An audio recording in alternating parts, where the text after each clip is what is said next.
Paris, au petit matin.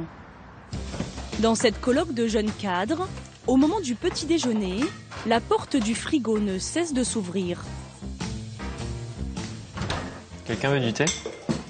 Comme pour des millions de Français, ici avec le thé ou le café, l'accompagnement obligatoire c'est la tartine de beurre. Et pas question de partager la barquette, c'est chacun le sien. Alors moi je prends du beurre doux. Moi j'aime bien les gros cristaux de sel. Pour moi c'est du beurre demi-sel. Lui Amaury, il prend pas de beurre du tout. Et Manon, elle est plus Saint-Hubert, beurre facile à étaler. C'est à base d'huile, donc un peu de la margarine. Salé, doux ou allégé, même chez la jeune génération, le beurre continue de faire des adeptes. Mais il a beau être l'aliment du quotidien, il reste assez méconnu. Est-ce que vous savez comment est fait le beurre?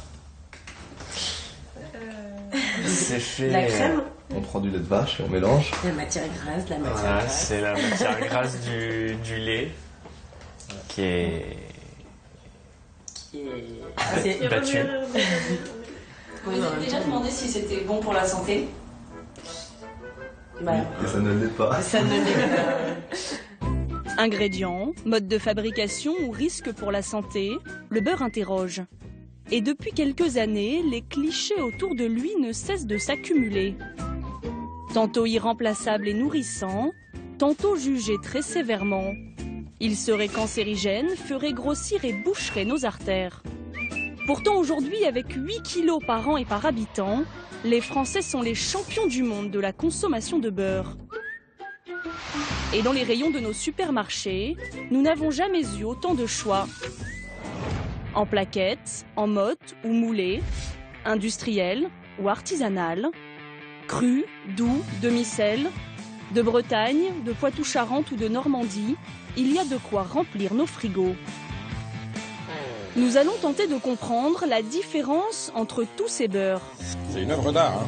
Regardez la beauté, regardez, c'est de l'or. C'est de l'or en crème. De l'or qui a des secrets bien gardés. À notre grand étonnement, plusieurs portes se sont fermées sur notre passage. C'est un cercle assez fermé, donc on tient à rester en tout cas le plus discret possible. Je ne vais pas pouvoir vous répondre. Et vous foutez la caméra sur mon logo. Monsieur, vous touchez pas à ça, c'est mon matériel. Monsieur, arrêtez.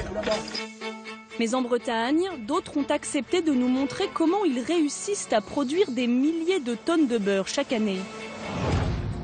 Nous sommes également allés jusqu'en Italie, sur les traces de l'un des plus gros scandales de l'histoire agroalimentaire. Un beurre lié de très près à la mafia napolitaine. Enquête au cœur du beurre.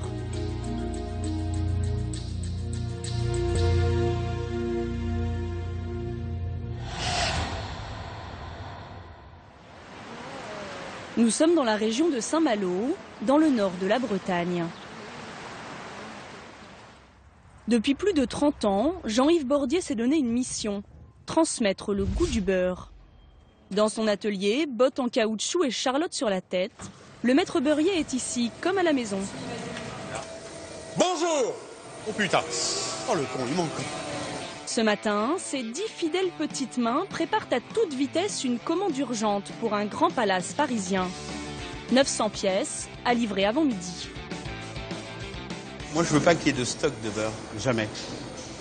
Donc on fabrique uniquement à la commande. On fait des modèles qui n'existent pas. On crée sans arrêt des choses différentes. En fait, on fait un peu de la haute couture sur le beurre. Des beurres sur mesure, des cônes, des ronds, tous sont à destination des plus grandes maisons. Qu'est-ce qui nous reste à partir aujourd'hui? Alors, par exemple, là en Asie, ça va partir au Shangri-La. Qu'est-ce que j'ai d'autre là? Alors, le parc Hayat, Moyen-Orient. Chacun de ces prestigieux clients a son beurre personnalisé. Taux de sel, forme, jusqu'au logo. Si les grands de la gastronomie s'arrachent son beurre, c'est d'abord pour sa méthode de fabrication, bien particulière. On s'occupe d'abord, on va peut-être faire malaxage, pour avoir le... Allez. En passionné de la mode jaune, Jean-Yves Bordier reproduit un savoir-faire traditionnel, le malaxage. Tout se joue sur ce plateau en bois, une machine unique au monde. Pendant des heures, à la force des bras, c'est un vrai combat qui s'opère entre le chef et les 25 kilos de beurre. Et pour faire sortir le goût, il attaque le beurre à coups de sel. À chaque fois que je mets du sel dans le beurre, la molécule de matière grasse prend le sel comme une agression. Et pour se défendre de cette agression, elle va recracher l'eau qu'elle a en elle. Et voyez cette vis qui est en train de briller par l'humidité qui sort du beurre. En enlevant l'humidité du beurre, je concentre le sec. Et en concentrant le sec, j'augmente la qualité gustative de mon beurre. En lui faisant cracher son eau, Jean-Yves lui donne une texture fondante et soyeuse. Depuis 30 ans qu'il le malaxe, cet amoureux du travail bien fait a toujours l'œil qui pétille d'entendre chanter son beurre sous la vis en bois. On entend le beurre crépiter là. Hein, je dis souvent que quand mon beurre chante, c'est qu'il pleure, et quand il pleure, c'est qu'il chante. Malaxé, écrasé, le beurre est ensuite tapé à l'aide de palettes en métal. C'est le façonnage. Un aliment haut de gamme qui demande du temps.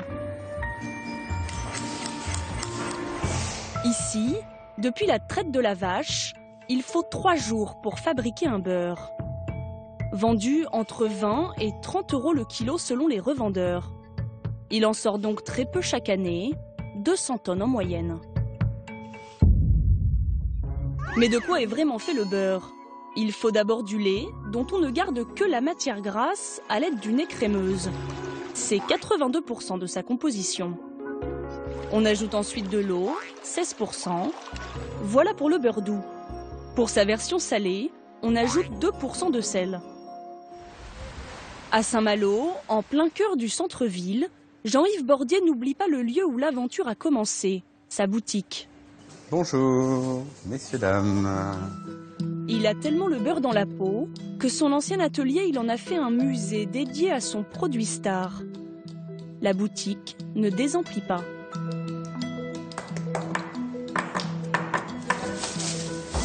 Merci. Au revoir.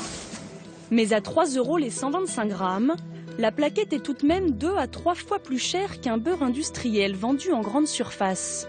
Vous assumez aujourd'hui de faire un beurre plus cher que des beurres qu'on trouve en grande surface? Alors, je n'assume pas du tout le fait que ce soit plus cher. À partir du moment où je suis comme toutes les entreprises, j'ai un compte d'exploitation et que le prix et le coût de revient de mes fabrications est plus cher qu'un industriel qui est là pour rationaliser une méthode. Donc, non, je pense que on vend au juste prix. Ça correspond à une économie différente. La concurrence des industriels n'effraie pas ce défenseur acharné du goût. Mais s'il a autant de succès aujourd'hui, c'est grâce à un homme qui l'a fait sortir de l'ombre il y a quelques années. Dans le 8e arrondissement de Paris, à 2 pas des Champs-Élysées. Nous sommes au Georges V, un palace parisien à la clientèle très prestigieuse. Éric Briffard, 2 fois étoilé au guide Michelin, est à la tête des cuisines. Du beurre Bordier, il en commande toutes les semaines. Voici la livraison du beurre Bordier. Donc vous voyez, on est quand même des bons consommateurs. Il est le premier à avoir découvert le beurre de Jean-Yves il y a presque 20 ans. Depuis, il est resté fidèle à ses produits. Ah, il est vraiment bon. Ça, c'est magnifique. Hein. Dans sa maison, le beurre est roi.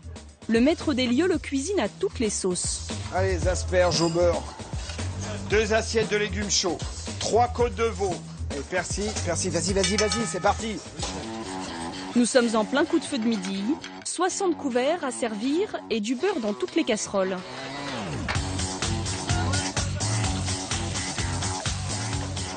Regardez comme elles sont belles. Qu'est-ce que c'est ça? Des petites pommes de terre de Noirmoutier, confites au beurre d'ail de chez Bordier. Depuis 20 ans, le grand chef n'a jamais abandonné le beurre, même quand il était montré du doigt.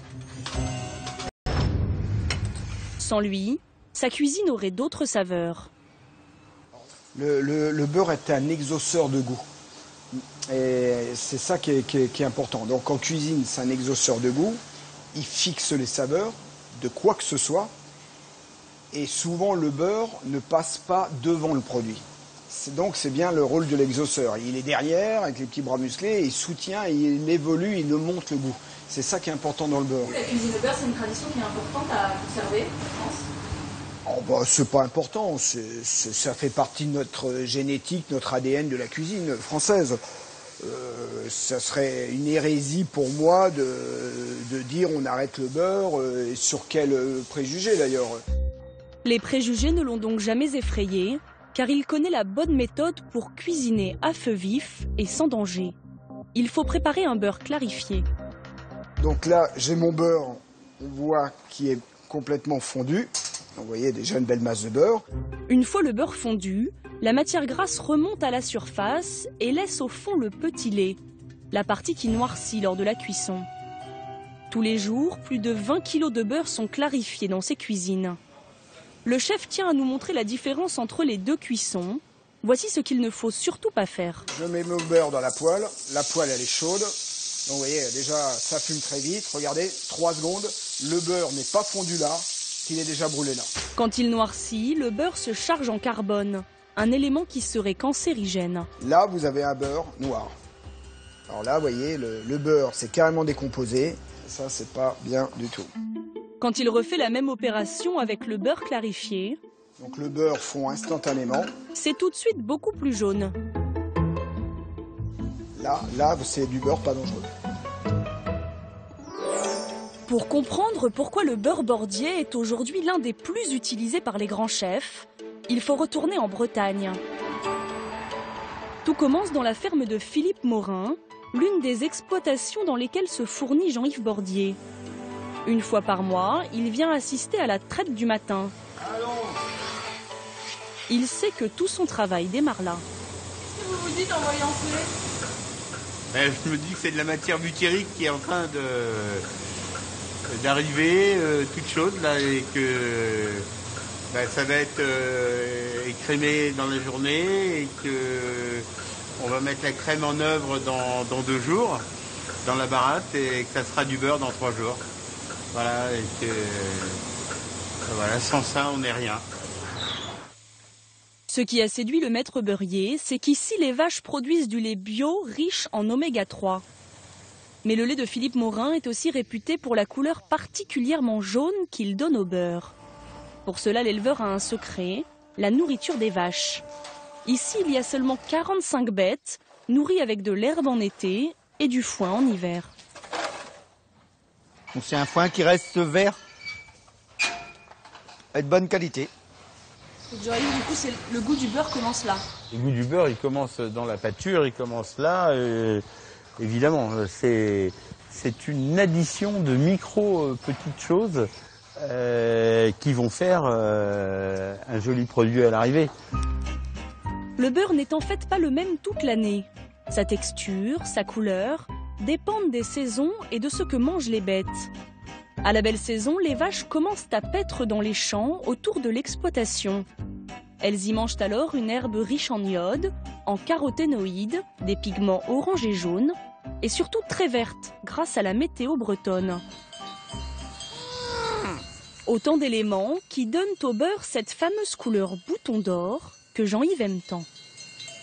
Jean-Yves, du coup, vous aimez les voir dans l'herbe comme ça Ah bah c'est bon signe, hein.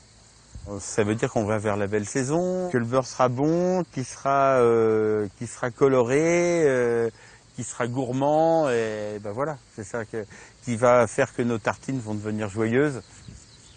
Mais aujourd'hui en France, la fabrication traditionnelle de beurre a quasiment disparu.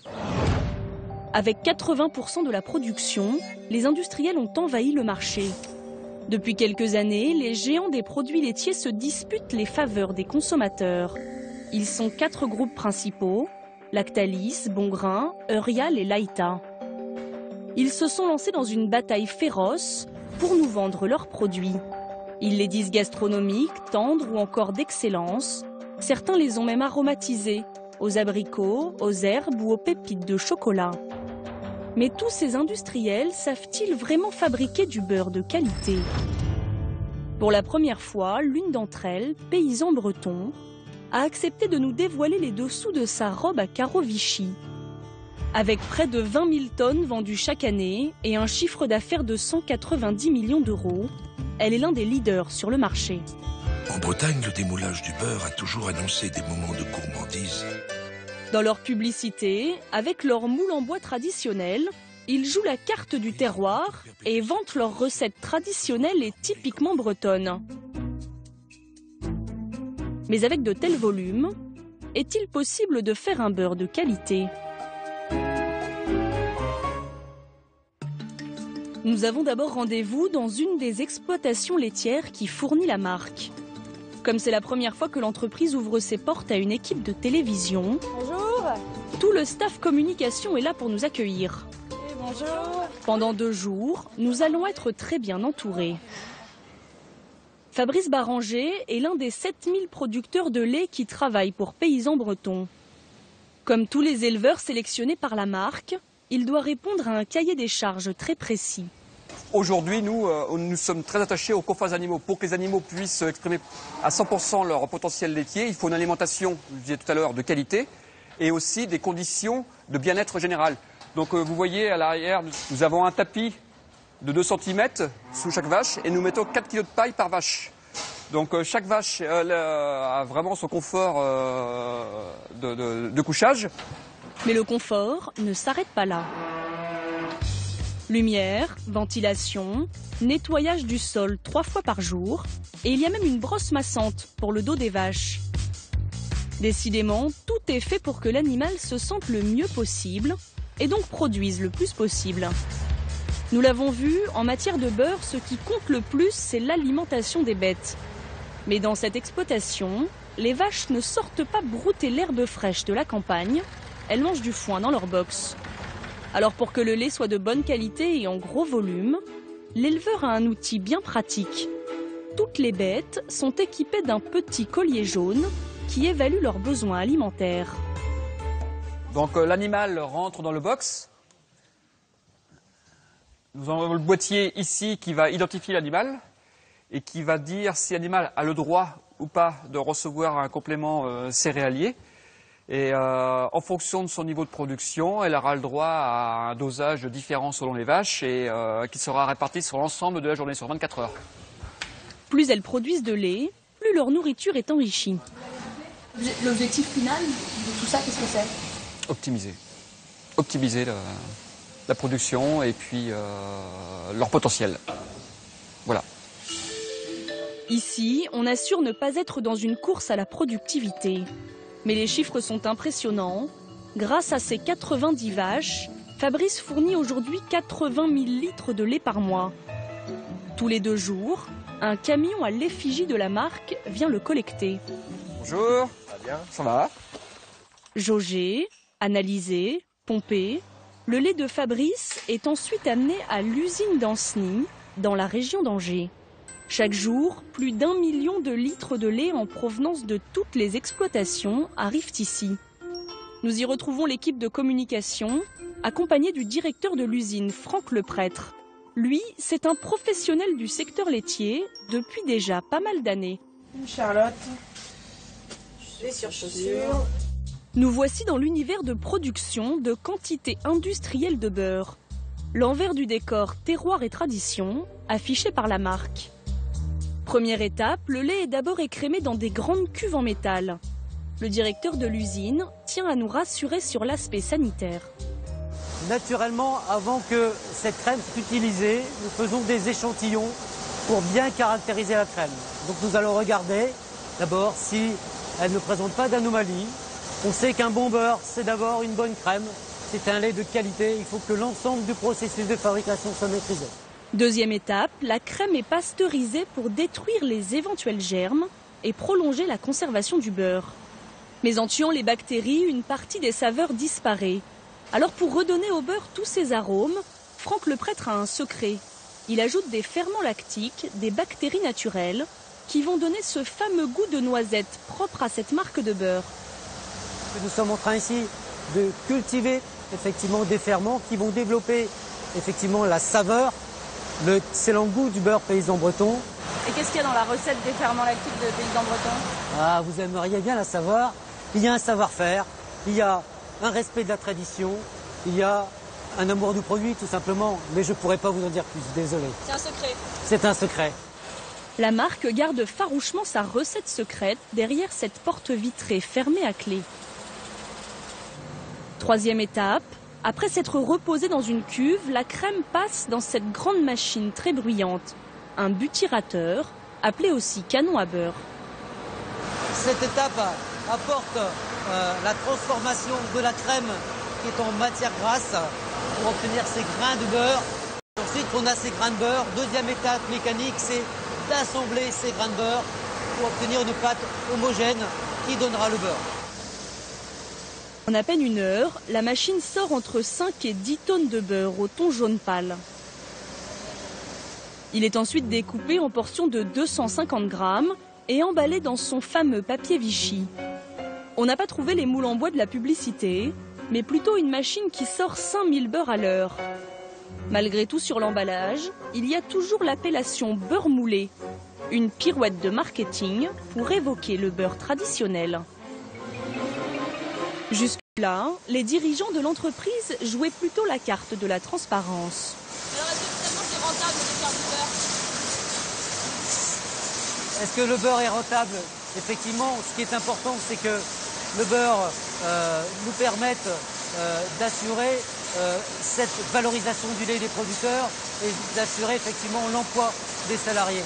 Mais quand on commence à parler marge et bénéfices, ils sont plus embarrassés. Oui, mais vous posez la question si vous souhaitez. Ça, c'est des sujets qui sont pour nous délicats à aborder. On n'en saura pas plus. Pour le beurre seulement, leur chiffre d'affaires avoisinerait les 120 millions d'euros chaque année. Ça s'explique. Ici, il faut à peine 6 heures pour fabriquer du beurre vendu 6 € le kilo. 20 000 tonnes sont ainsi produites chaque année. Mis à part un marketing qui joue sur une image terroir et qui n'a plus de moulé que ses contours, le produit semble répondre à toutes les normes d'un produit conforme. On aura donc vu que la recette du beurre, c'est avant tout du lait de vache, de l'eau, du sel et chez Paysans Bretons des ferments lactiques. Mais il existe un autre produit que l'on peut facilement confondre avec le beurre et qui n'a rien à voir. Un produit inventé il y a plus d'un siècle, la margarine. Alors que le beurre n'est composé que de matières grasses animales, le lait de la vache, la margarine est-elle composée de matières grasses végétales, comme de l'huile de palme, d'olive, de tournesol ou de colza? C'est entre 50 et 80% de sa composition. On ajoute ensuite de l'eau, 16%. Enfin, pour faire tenir l'ensemble de manière compacte, il faut quelques produits chimiques, au nom un peu barbare. Au début des années 70, la margarine est revenue en force sur les tables des Français. Victime de la dictature des régimes, on fait au beurre de faux procès. On le dit trop gras et favorisant le cholestérol. On trouve alors à la margarine tous les bienfaits d'un gras diététique. Les industriels s'engouffrent dans ce nouveau marché à coups de campagnes de communication. On veut tout, les bons petits plats, et en plus t'as vu ça. Je veux les gâteaux, et en plus les... Alliant plaisir du goût et de la minceur dans un même produit, la margarine déculpabilise les consommatrices. Certaines marques organisent même des séances de dégustation pour convaincre les passants. Ah bah je préfère. C'est frais? Ah ouais, vraiment, j'aime beaucoup ça. J'en prends un peu d'ailleurs. Pour comprendre comment tout ça a pu arriver, nous sommes allés à la rencontre d'un spécialiste de l'industrie agroalimentaire. Perico Légas est journaliste et critique gastronomique.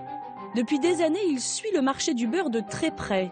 Il a vu avec inquiétude la margarine envahir les cuisines des Français. On avait découvert quelque chose de génial, qui a amené du bonheur, du plaisir et qui résolvait tous les problèmes. Alors évidemment, ensuite dans les messages publicitaires, voilà, on faisait comprendre que, enfin jamais directement, hein, on vous disait pas le beurre c'est du poison, mais enfin on comprenait que, en termes de matière grasse, de digestibilité et des effets sur l'organisme, la margarine était une graisse saine, alors que le beurre était une graisse malsaine. Donc proscription du beurre et vive la margarine. Si le consommateur s'est laissé séduire par ce produit, c'est d'abord parce qu'il avait la conviction de faire du bien à sa santé. Laurent Chevalier est nutritionniste. Lui aussi dénonce les arguments de communication des industriels.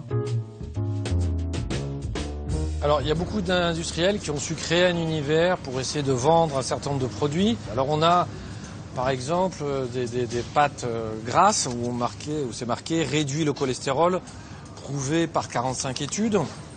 Donc, beaucoup de personnes pensent que quand ils ont du cholestérol, ils doivent prendre ce type de margarine. Il faut savoir que pour avoir un certain degré d'efficacité, entre guillemets, parce qu'on ne connaît pas toutes les conséquences, il faut en prendre pas mal. Et finalement, quand on en prend pas mal, on prend beaucoup de gras. Et si on prend beaucoup de gras, eh bien, on finit par grossir. L'argument de l'anticholestérol rabâché pendant des années serait donc à prendre avec précaution. L'autre argument commercial, ce sont ces fameux oméga 3, des acides gras presque miraculeux. Là aussi, on est sur du marketing. En général, la concentration en oméga 3 est assez faible. Là, il y a 5,5 grammes, donc c'est tout à fait faible, voire négligeable. Par contre, on le met beaucoup en avant, en essayant que le consommateur va décrypter en disant il y a des oméga 3, c'est formidable pour moi, c'est formidable pour ma santé. En fait, ça ne se passe pas tout à fait comme ça. Conclusion du docteur Chevalier, même lorsque l'on a du cholestérol ou des problèmes de poids, mieux vaut manger un peu de beurre que beaucoup de margarine. La grande mode de cette pâte à tartiner, eh bien écoutez, je crois que tout ça, c'est un petit peu limite. On peut en prendre. Quelqu'un qui me dit qu'il en prend, qui souhaite continuer à en prendre, je leur dis jamais d'arrêter. Mais quand on me demande un conseil par rapport à ça, je leur explique que racler un peu de beurre sur sa tartine le matin, c'est pas forcément grave.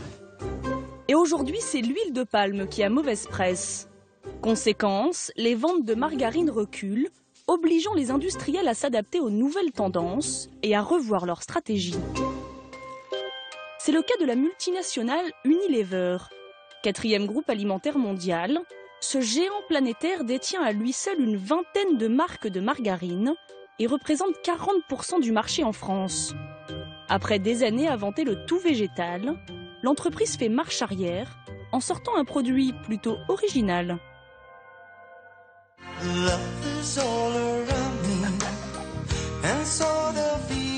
Une margarine enrichie en beurre. De la rencontre entre le meilleur du beurre et le bon goût d'un amareux est née une gourmandise inédite pour un plaisir quotidien. Pourquoi ce changement de stratégie? Nous avons voulu poser la question à Unilever, mais l'entreprise a refusé toutes nos demandes d'interview. Perico Légas n'est pas étonné par ce revirement. Le groupe industriel est tout simplement obligé de s'adapter au grand retour du beurre, et sans huile de palme, la margarine devient plus chère à produire. Ce sont des industriels, ils voient leur intérêt. À un moment donné, ils ont vu que leur intérêt n'était plus dans 100% dans le tout margarine, et donc ils répartissent les œufs dans des paniers différents, et progressivement, voilà. Finalement, la margarine, ça rapporte pas tant que ça, et le beurre, ça rapporte un peu mieux. Donc, vive le beurre. Pas parce que c'est meilleur ou parce que c'est parce que c'est plus rentable aujourd'hui pour eux dans leur logique industrielle. Après 40 ans de polémique, le beurre serait donc à nouveau en odeur de sainteté dans nos rayons. Depuis 3 ans, ses ventes ont même augmenté. Mais de nouveaux produits ont pris le relais de la margarine, des beurres allégés en matière grasse qui à leur tour jouent la carte de la santé et de la minceur et séduisent de plus en plus de consommatrices. Comment est-ce que vous choisissez, vous? Qu'est-ce que vous prenez? Je prends celui-ci, vous voyez, parce qu'il me plaît bien et qu'il a que 10% de matière grasse. Pourquoi? Pourquoi? Pour pas trop grossir. Vous avez déjà regardé la liste des ingrédients sur un beurre comme ça? Plus ou moins, oui, mais bon, à mon avis, c'est beau. C'est un beurre allégé? Oui, ouais. Vous préférez? Pour avoir bonne conscience. Voilà. Vous vous dites que c'est meilleur? Ouais, je me dis oui, que voilà, on abuser un peu plus. Ces dernières années, leurs ventes n'ont cessé de progresser. Ils représentent aujourd'hui plus de 10% des achats dans le secteur. Mais ce beurre allégé est-il vraiment bon pour notre santé? Dans celui-ci, par exemple, il y a seulement 15% de matière grasse contre 82% dans un beurre classique. Dans sa publicité, on nous promet minceur et arôme. Super léger. C'est bon, vraiment j'adore. Et 15%, on les voit même pas. Mais alors qu'y a-t-il vraiment dans ce beurre allégé? Mais par exemple, là, on a de l'amidon modifié. C'est pour la texture. Donc, si vous voulez, sur le plan chimique, on crée ce qu'on appelle des ponts.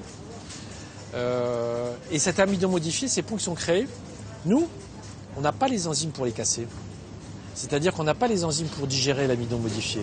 Et puis, on rajoute des émulsifiants là aussi. Donc le E471, E476, des arômes naturels de lait, des épaississants, du carbonate de potassium. On rajoute donc finalement à la matière grasse d'autres produits dont le degré de tolérance n'est pas forcément toujours très bien connu d'une personne à l'autre. Est-ce qu'il y a des choses sur les étiquettes qui doivent absolument tout de suite nous faire fuir? Je crois que, d'une manière générale, j'ai tendance à dire que quand il y a plus de 3 additifs, de 3 grands E, on laisse le produit de côté. Derrière les slogans bien-être et santé, ces beurres sont en fait plus proches des produits chimiques que du vrai beurre. Avec moitié moins de matière grasse, 41%, beaucoup d'eau, 40% environ, et surtout de nombreux additifs.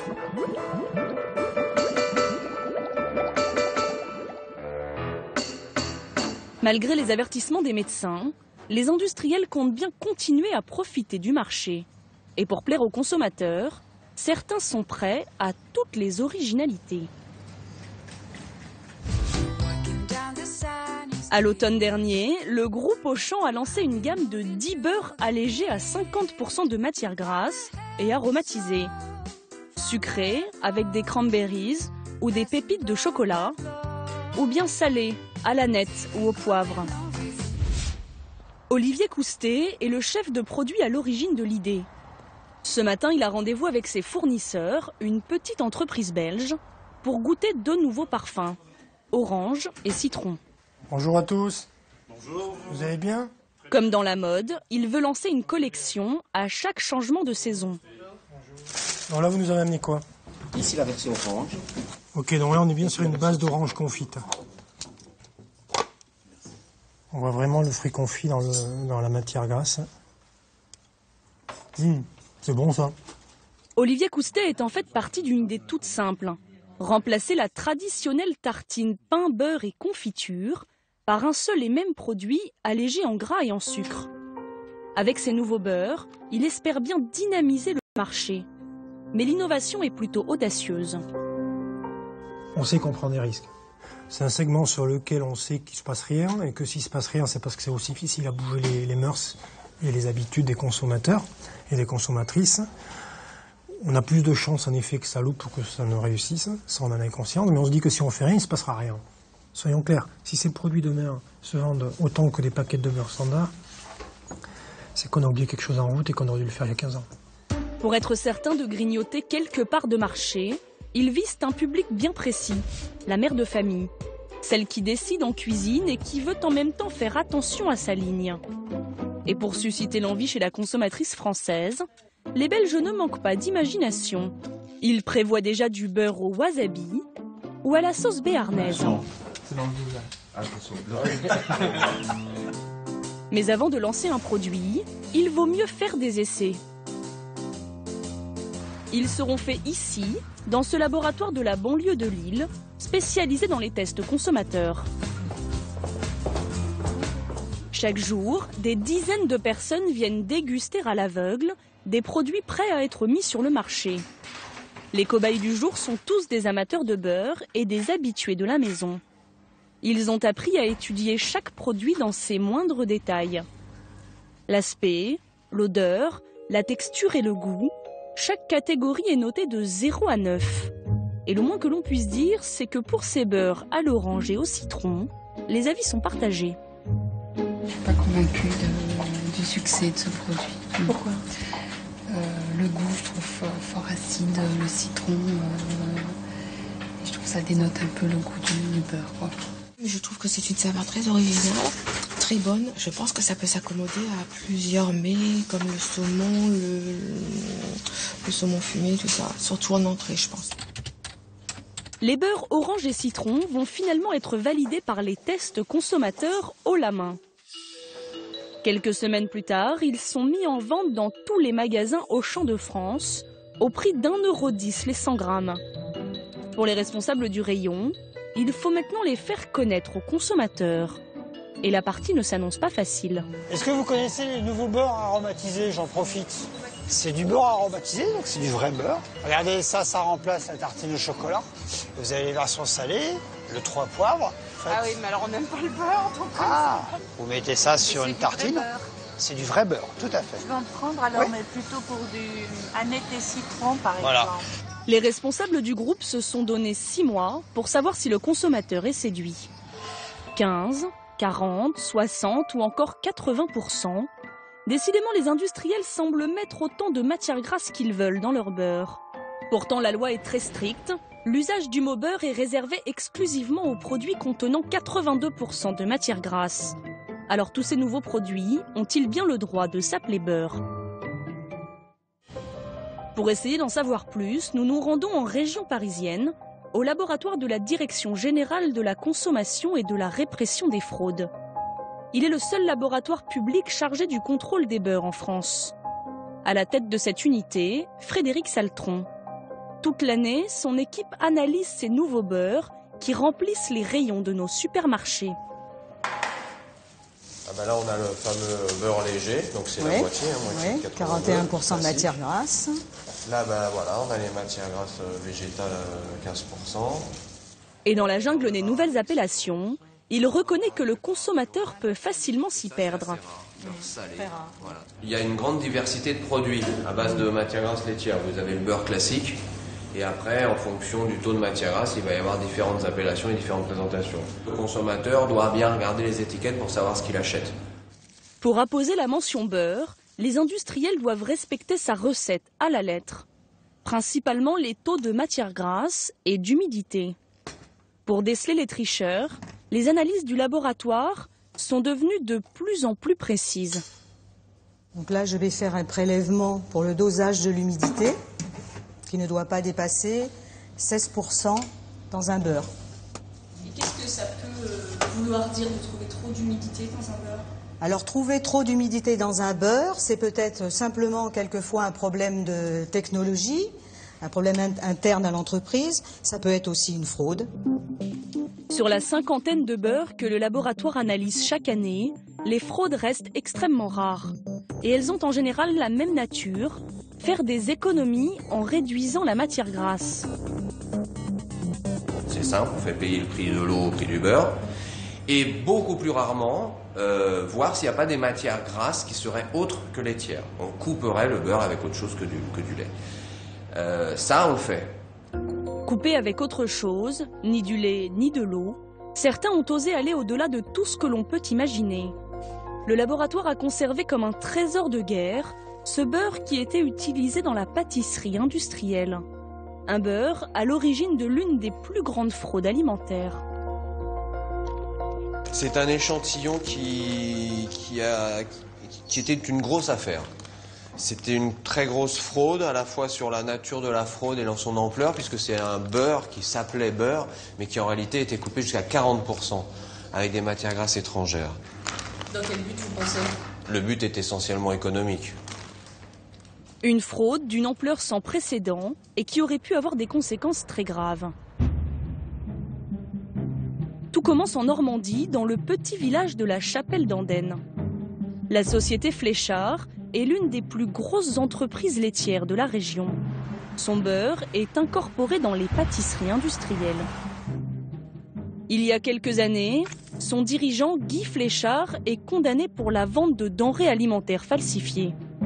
Entre novembre 1997 et juin 2000, sa société a vendu 14 000 tonnes de faux beurre. L'entreprise achetait en fait un produit frelaté qu'elle maquillait en vrai beurre avant de le revendre, empochant au passage des centaines de milliers d'euros de subventions européennes. Ses dirigeants ont refusé de nous répondre, et près de l'usine, nous ne sommes pas vraiment les bienvenus. Moi, je sais pas le corridor filmé. D'accord, mais on est sur la voie publique, monsieur. Elle vous foutez la caméra sur mon logo. Alors arrêtez, non? Monsieur, vous touchez pas à ça, c'est mon matériel. Monsieur, arrêtez, là-bas. Arrêtez, monsieur, c'est là-bas. Si l'ambiance est aussi tendue, c'est parce que la direction continue de clamer son innocence. Pourtant, nous avons pu discuter avec un ancien cadre de l'usine qui a assisté à la mise en place de la fraude. Oui, il y avait des camions, des citernes qui arrivaient avec de la matière grasse concentrée. Et puis voilà, le laboratoire était censé analyser ces matières premières entrant. Il y a des choses bizarres, voilà. À l'époque, j'étais surpris. La matière première que Fléchard achetait, elle n'avait pas une composition, on va dire, normale. Voilà, quoi, maintenant, de savoir ce qui était mis exactement dans le beurre, etc., moi, c'est impossible de le dire, quoi. Et vous aviez mis en garde les salariés de la société à l'époque? Oui, bien sûr, oui, la direction, oui. Après, le prix est très attractif aussi, hein, faut pas le nier. Donc on me dit souvent, faut toujours se méfier des prix qui sont bizarrement, qui sont un peu bas. Mais voilà, quoi. Pour comprendre ce qu'il y avait exactement dans ce beurre frelaté, nous devons nous rendre en Italie. L'affaire commence dans la banlieue de Naples, au fond d'une zone industrielle contrôlée par la mafia napolitaine, la Camorra. C'est dans cette entreprise de beurre aujourd'hui en friche, Italburro, que toute la fraude a été imaginée. Le produit fabriqué ici n'était en fait composé qu'à 30% de véritable beurre. Pour compenser en matière grasse, les industriels italiens ajoutaient des carcasses animales, du suif, des morceaux de cervelle ou de moelle de bovin. Le juge Francesco Curcio est responsable de la lutte anti-mafia en Italie. C'est lui qui a instruit toute l'affaire. Tout commence par l'assassinat de 2 hommes de la Camorra dans l'usine. Pour comprendre les dessous des meurtres, le juge Curcio met les dirigeants sur écoute. Rapidement, il découvre un gigantesque trafic de beurre qui partait de l'usine pour aller vers la France.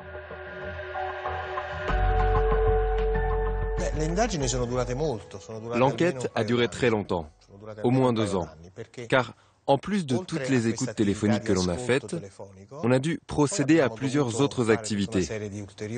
Des contrôles sur des échantillons de beurre, mais aussi de nombreuses filatures, des camions qui arrivaient et partaient de l'usine. Il faut considérer aussi que le trafic ne concernait pas seulement la France et l'Italie, mais une grande partie allait aussi vers les Pays-Bas et la Belgique, et une petite partie de la production vers l'Allemagne.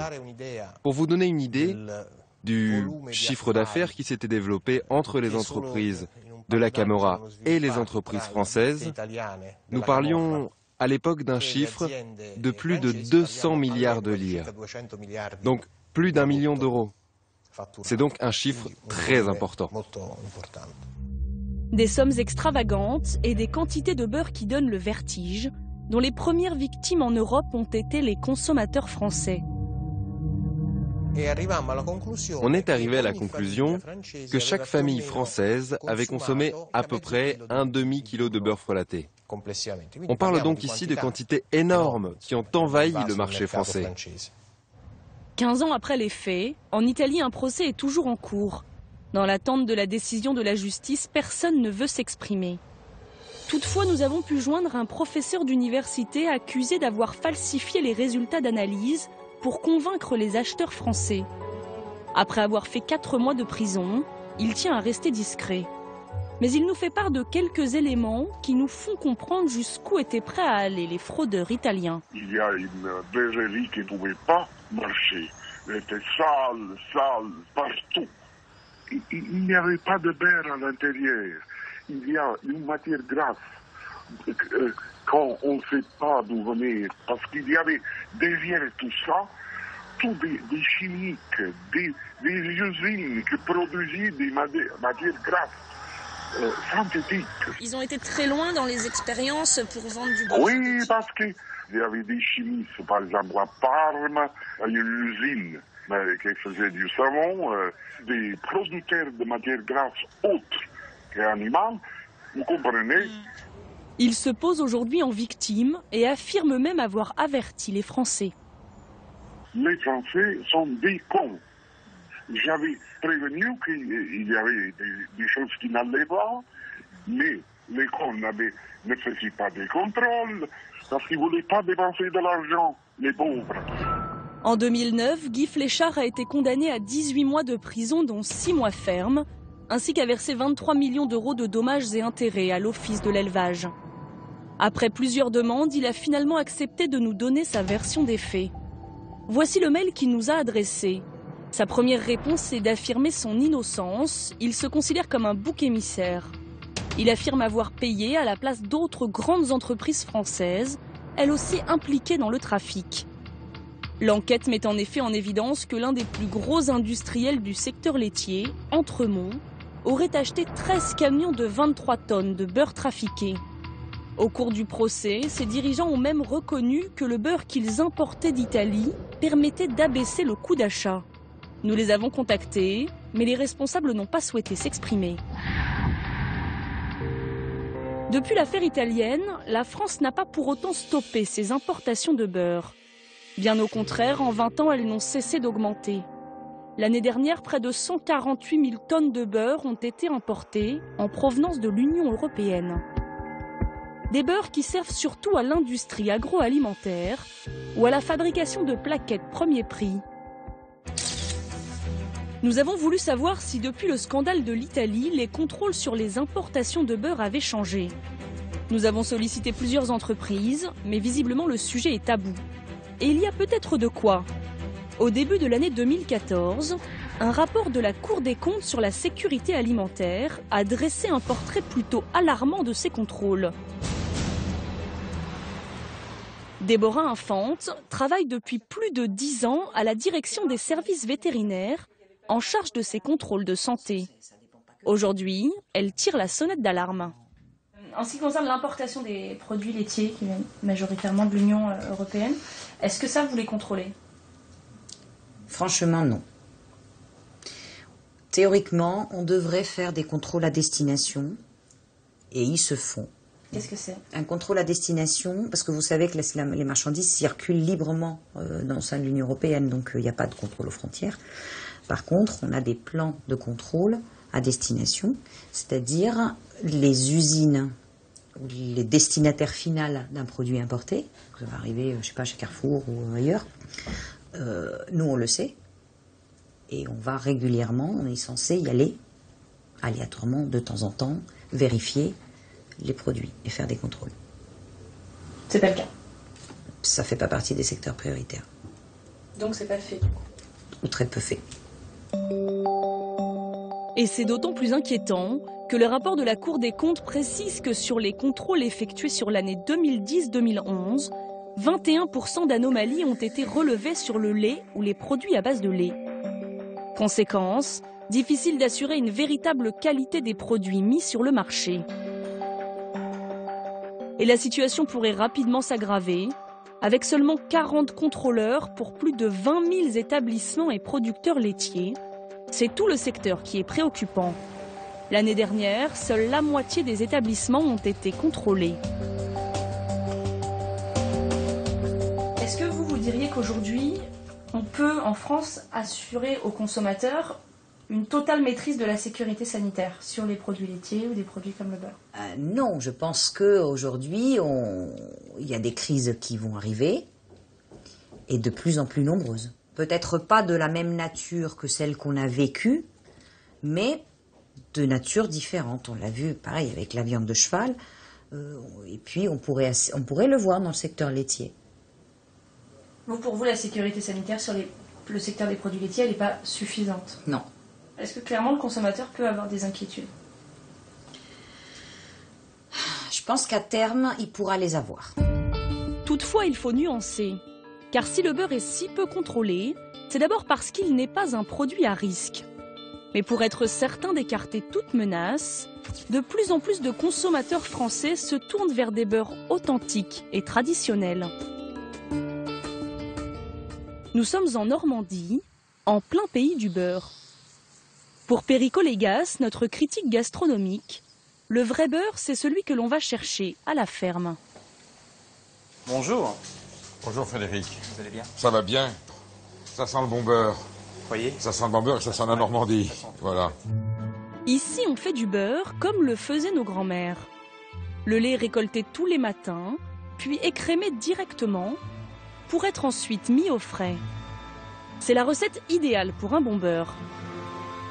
Ils fabriquent chaque semaine entre 120 et 140 kilos de beurre dans une petite baratte traditionnelle Il est ensuite moulé et emballé à la main.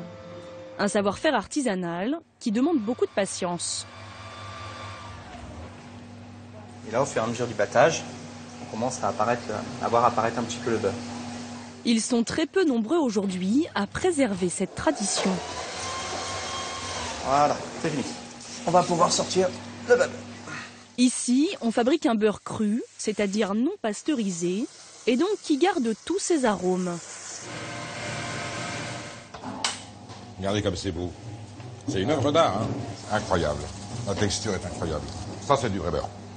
Et voilà, moi, je suis toujours ému quand je goûte un produit comme ça. Et regardez la beauté, regardez, c'est de l'or. C'est de l'or en crème. La liste des ingrédients est sensiblement la même que chez ses concurrents. Du lait écrémé et du sel. Ce qui change, ce sont surtout les temps de fabrication. Il leur faut 5 jours pour fabriquer un beurre vendu 2,30 € les 250 grammes, quand il fallait 3 jours à Jean-Yves Bordier pour un beurre vendu entre 5 et 7 €, et 6 heures à Paysan Breton pour un beurre à 1,50 €. Mais si le consommateur veut retrouver le vrai goût du beurre dans son supermarché et à un prix abordable, ce n'est pas si compliqué. Il faut choisir un vrai beurre à 82% de matière grasse, produit en baratte et de préférence dans une région réputée. En cas de doute, scrutez les mentions AOP. Enfin, mieux vaut tout de même limiter sa consommation. Entre 10 et 20 grammes par jour, c'est la bonne dose. De quoi satisfaire nos papilles, sans malmener notre silhouette et notre santé.